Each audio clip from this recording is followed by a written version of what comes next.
Have my talk up on the screen, but that's okay. I'll start talking anyway. So yes, so let me make it clear. I am not a doctor, not a scientist, okay, not a clinician, but I have spent 44 years, my entire adult life, helping bridge the gap between patients and professionals, between parents and professionals. That's what I've done my entire adult life since I graduated from high school. So I now I consult for a number of organizations. I ran the National Fragile X Foundation in the US for 14 years. I'm still a consultant to them on clinics, and we'll talk, once we get my talk up on the screen, I'm going to be talking a little bit about the development of clinics. But I work with other rare disease organizations also. It doesn't really matter what the disease is. There are gaps between the needs of professionals and the services and the parents. All right, what do we get? Okay, let's plug it in.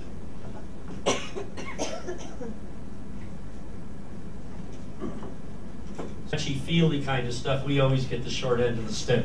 And so I'll move quickly through my presentation. Okay? Patient advocacy and the key role of clinics. Those are the things I'm going to talk about. That little photo there, by the way, is a meeting in Bogota, Colombia, where we do a lot of Fragile X work. There's a lot of Fragile X in Colombia. And we had a conference attended by families and professionals. At the end of the conference, we said, all the families, why don't you just stay? Let's pull our chairs together. And by the end of a couple of hours, there was a Colombian Fragile X Association, which is now doing a lot of good work. So that's an example of the kinds of things that I enjoy doing. So my talk today is mainly focused on you professionals who are engaged in treatment, for research, doctors, therapists, special educators, counselors, basic scientists, clinical researchers, and all the members of the child's team. I want to emphasize that word team because it always is a team approach, right? It always has to be a team approach. And I heard one of the earlier speakers say, and I think it was Suma, who said, you know, we're moving beyond that era where you come in and the doctor is godlike, and you, the parent, are at their feet, listening to everything they tell you, afraid to ask them the important questions, afraid to even correct them. So we have a saying in the US, and I don't know if you have this in India. Parents and professionals are sometimes like two ships passing in the night, right? So I'm sure there's an Indian translation to this, you know, where it's not that one ship is good and one ship is bad. They're both just two ships going on their way, doing their thing. They pass in the night. They don't really even know that the other ship exists. And I see that sometimes a lot, sometimes not a lot, that happens with parents and professionals. And I want to emphasize this. It doesn't mean that one group is the good group, one group is the bad group. You don't become a professional in the field of special education or neurodevelopmental disorders because you don't like parents or you don't like children. It's just the opposite, right? So I just want to make that clear. That I'm not here to say that one group is better than the other group. It's just that we want the groups to operate as a team. So, where do the needs of families, that's the dark brown here, and professionals overlap? Okay? So this is what I would say. Families, they want to be heard. They want you, the professional, they want to know that you're actually listening to them, right? Actually listening to them. I was looking desperately for a cartoon on my computer before I came up. I couldn't find it. I have this great cartoon that shows this guy sitting on the edge of the exam table in the doctor's office, and he's got arrows coming out of him and spear points, right? And the doctor is sitting at his computer with his back to the patient, and he says, "So what seems to be the problem today?" You know, it was that kind of like, it was obvious what the problem was, but the doctor was somewhere else. So parents, patients, they want to be heard, And you, of course, are in a great position to listen, genuinely, seriously, from your heart, listen, and acknowledge what the parent is telling you. Just acknowledge that you hear them. It may not be the right thing, but you're at least listening and acknowledging that. Parents want relief, okay? I gotta tell you, this is a big one, because often parents want to know, how can you make my life better tomorrow? I need help for tomorrow, or maybe even today, all right? Because life is very difficult with a child with Fragile X syndrome or many other conditions. Very difficult for the reasons that Ann just talked about, many others talked about, dealing with aggressive behaviors, self-help behaviors. I had dinner with a mother in Germany, very wealthy. You know, husband worked for a big auto company, had all the services in the world. And only an hour into the talk, 1 hour after we were having dinner together, did she say, you know, I'm afraid of my son. I'm afraid of him. He's hurt me. And also, that he's 14 years old. He towers over me. And I have to wipe his behind every day, multiple times a day. That's my life. That's what my life is about. Protecting myself and cleaning my son's rear end. So sometimes you, the professionals, are looking for all kinds of things that long-term to help, and that's important and that's great. But don't forget about the things that will make lives easier tomorrow. Parents, most parents that I have found want to learn about their child's condition. They really want to understand, not at a super technical level, but they want to understand what causes this. What role did I play in this? So they really want to learn, and you, of course, the professionals, are in the best position to provide them that information and guidance. And I should add, the correct information and guidance. Unfortunately, you know, the internet is a double-edged sword, right? There's lots of information. Some of it's the right information, some of it's the wrong information. They need your help sorting through that. And last but not least, families want to know that there's hope for the future. Some sort of sense of hope. Will my life get better? Will my son do better? Will my daughter ever have a family? On and on and on. They want a sense of hope. And you have to give them a realistic sense of hope. But we know that in almost all cases, certainly a Fragile X syndrome, with the right intervention and the right treatment, that kids will do better. The older they get, the better they will do. And you need to provide that hope. Okay, so can families and professionals work together? Here's Dr. Hagerman earlier with a bunch of families at a conference. The best approaches for families and professionals to work together and to support one another. I often say, I'm always out here telling professionals like you need to do more to support, the families, blah, blah, blah.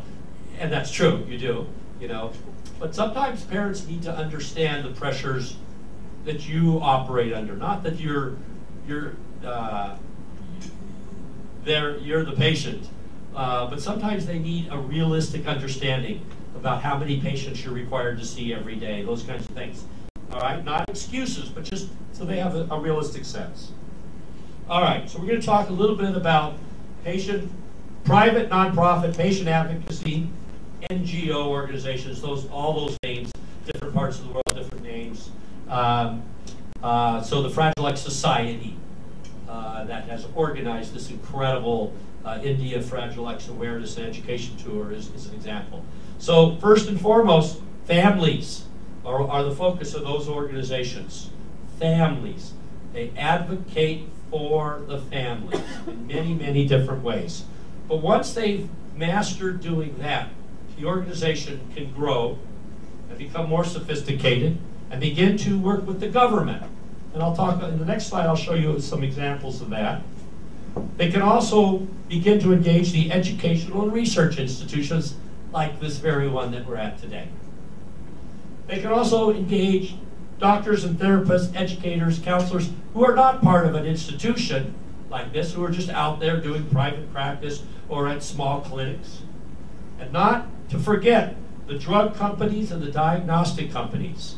They need to be partners in all of this in the right way, right? The drug companies and the diagnostic companies, they can't write the agenda, but they need to be a voice that's heard by the patient advocacy organization.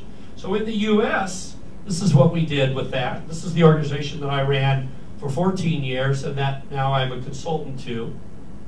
Okay, so we created, of course, we were focused on families. By the way, Dr. Hagerman founded this organization in 1984. We formed a community support network. So you know there are 50 states in the US. Almost all of those states have an organization, a regional, or at least a regional group, a statewide group. The big cities have their own groups. The Patient Advocacy Organization supports these community support network with training and materials and publicity. We also got involved with the National Institutes of Health and the Centers for Disease Control, two big government institutions in the US. In fact, we were able to get the CDC to fund multi-million-dollar study of Fragile X that still is ongoing. I think we're in year 7 or 8, a longitudinal database, so that we really move from consensus-based intervention to evidence-based intervention. So the Patient Advocacy Organization, which is the hub here, right, in the wheel, brought the people together to make this happen. Then we founded the Fragile X Clinical and Research Consortium. There are now 30 clinics in the US that focus on Fragile X syndrome. And I'll talk a little bit more about that. And then we formed a corporate advisory council to give a voice to the drug companies and the diagnostic companies. So that's the model in the US. I don't want to pretend that I understand how you apply that model in India. That's for Shalini to have to do and her group and working with you. So here are the clinics, all right? Now, very important that you understand this. There are not 30 buildings in the US that have a sign out front that say Fragile X Clinic where people are working 9 to 5, Monday through Friday. Not a single one of these is a full-time Fragile X Clinic. There aren't enough patients to justify that. So they are Fragile X autism clinics, Fragile X Down syndrome clinics, Fragile X 22q deletion clinics, so on and so forth. So you have the administrators and the medical people. It's often the same people who work on these rare diseases, by the way. The person who works on 22q is the person who works on Fragile X, very often, not always. And so you combine forces. So maybe the Fragile X clinic is just 1 day a week. In some cases, it's only a half day a month. That's how it gets started. So people say, well, we'll never be able to do what they did in the US. How could we ever do that in India? No, wait, well, I'm just telling you, that's not, don't misunderstand this. We started very small. We started with 11 medical institutions that had already shown an interest in Fragile X. We went to them and said, we'd like to start a clinic. And they said, okay, let's talk about that. How could we do that for you? And now that's grown to 30. And then one of the things we do is we identify gaps. You can see up here there are no clinics up in the northwest of the US. There's a lot of people up in the northwest, Seattle and Portland, for example. So we're working now to get a clinic started in Seattle. What makes a Fragile X clinic a clinic? So I underlined the key words here. They provide comprehensive evaluation. Comprehensive evaluation. So all of the domains, including those ones of self-help skills that I talked about, and behavior, and communication, and of course, very importantly, medical problems and medication. And they provide treatment recommendations. Very key point I want to emphasize here. Most of the clinics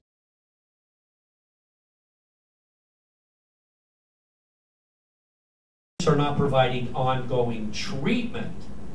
Okay? They're providing treatment recommendations from a team that's skilled in understanding Fragile X.